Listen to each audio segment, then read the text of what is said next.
at it, this method will eventually work. What they seem to forget, though, is that taking out a car's tires at 120 miles an hour is an incredibly dangerous feat in its own right.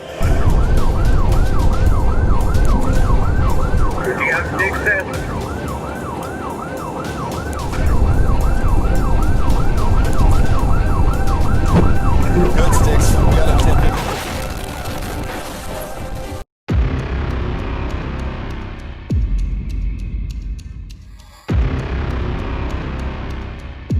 Warning.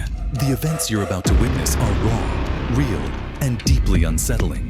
Authentic police footage, evidence, and shocking truths expose the dark side of humanity. Every second brings you closer to justice's relentless pursuit. Can you handle the reality until the very end?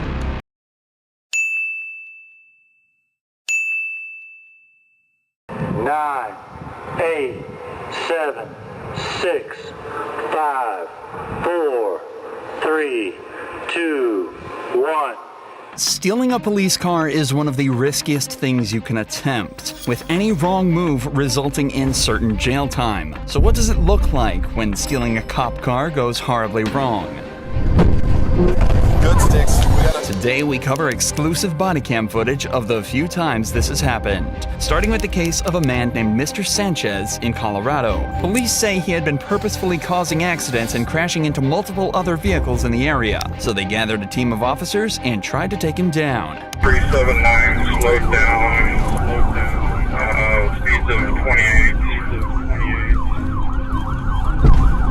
Hit maneuver, hold traffic.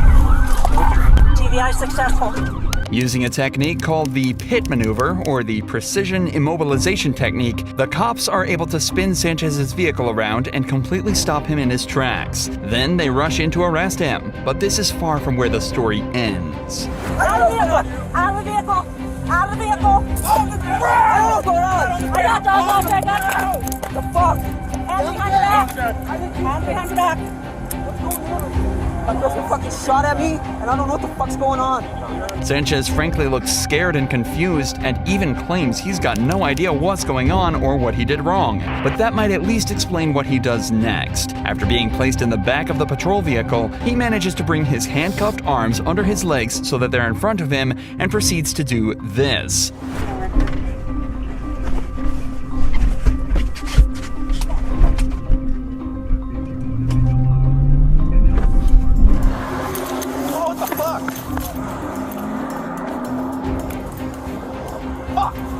Sanchez jumps into the front of the patrol vehicle and simply drives away. For some reason, the car didn't have a partition between the front and the back, and evidently had the keys ready in the ignition. And what's worse, the police had left a service rifle on the passenger seat of his new ride, so he was now speeding away, armed in a stolen vehicle. I need as many sets of stop sticks set up as you can get.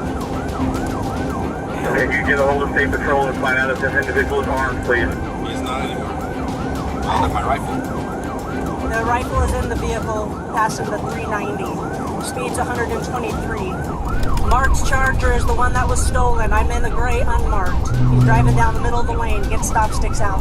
The police immediately set their focus to stopping the vehicle. The longer he's driving like this, the more danger he's putting civilians in. He's currently driving over 120 miles an hour down public roads at 11 a.m.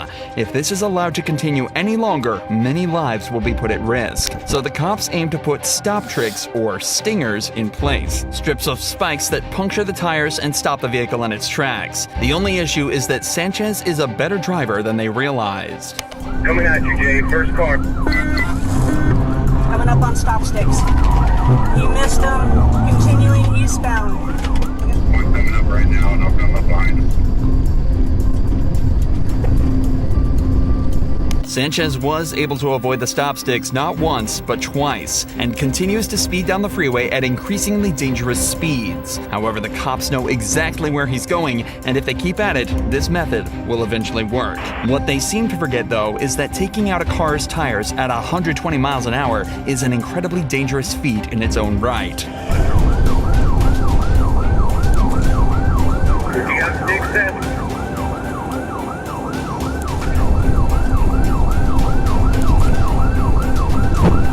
Good sticks. We got a 10.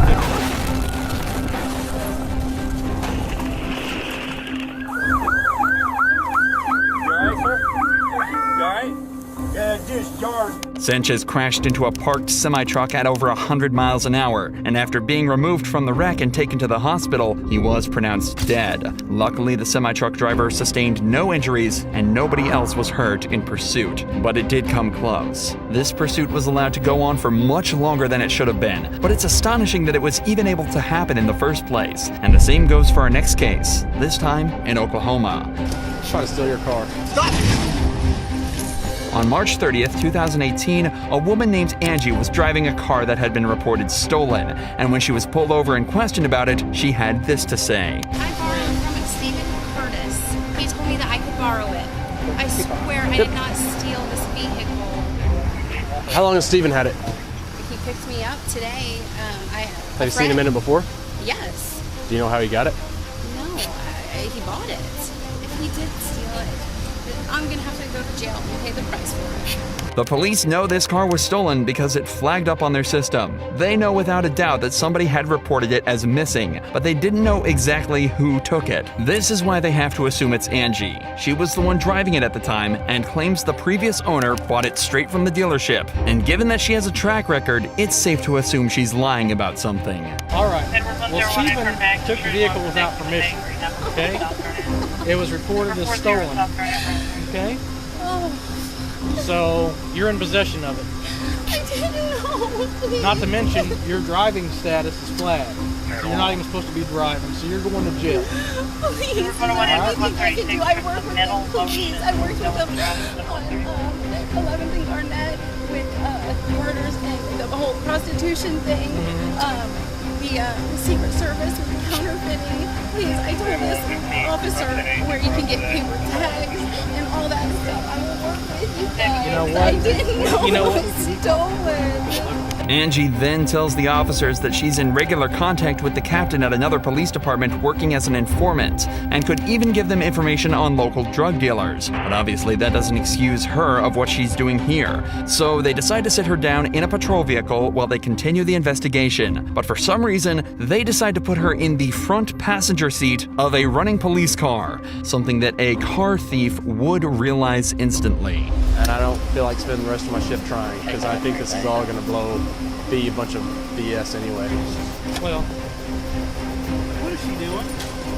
Try to steal your car. David 136, suspect just stole my vehicle. Was heading southbound on Memorial from 33rd. Angie simply shifts over to the driver's seat, locks the door, and speeds away without a moment's notice. Luckily, it's around 1 a.m., so there's very little traffic on the road. But nevertheless, the speeds of up to 90 miles an hour Angie is finding herself at are still extremely dangerous in such a residential area. So the cops need to shut this down immediately.